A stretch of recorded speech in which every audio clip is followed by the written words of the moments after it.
ఈ వీడియోలో టైర్లతో నిమ్మకాయని ఎందుకు తొక్కిస్తాం అండ్ అలాగే ఇంట్లో మామిడాకులు ఎందుకు కడతారో ఈ రెండు విషయాలు ఇప్పుడు మనం తెలుసుకుందాం. వెహికల్స్ టైర్లతో నిమ్మకాయలని తొక్కిస్తారు.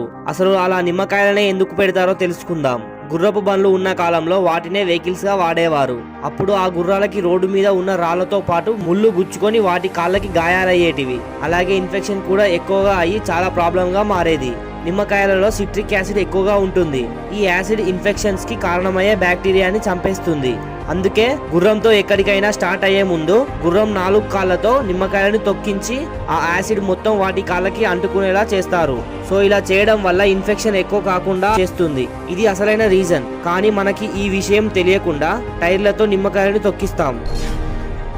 ఫెస్టివల్స్ అప్పుడు మామిడాకులను ఇంట్లో కడతారు. అలా ఎందుకు కడతారంటే చాలా ఆకులు వాటి చెట్టు నుంచి కట్ చేశాక వెంటనే చనిపోతాయి. కానీ మామిడాకులు మాత్రం కట్ చేసిన తర్వాత 3 రోజుల వరకు ఆక్సిజన్ ని రిలీజ్ చేస్తూనే ఉంటాయి. సో ఈ మామిడాకులు ఇంట్లో కట్టడం వల్ల ఇల్లు మొత్తం 3 డేస్ వరకు ఫ్రెష్ ఆక్సిజన్ రిలీజ్ అవుతూనే ఉంటుంది. ఈ ఫ్రెష్ ఆక్సిజన్ వల్ల మన బ్రెయిన్ చాలా యాక్టివ్ గా ఉంటుంది అండ్ అలాగే హెల్తీగా కూడా ఉంటుంది. ఇలాంటి మరిన్ని ఇంట్రెస్టింగ్ ఫ్యాక్ట్స్ కొరకు వీడియోని లైక్ చేసి ఛానల్ సబ్స్క్రైబ్ చేయండి.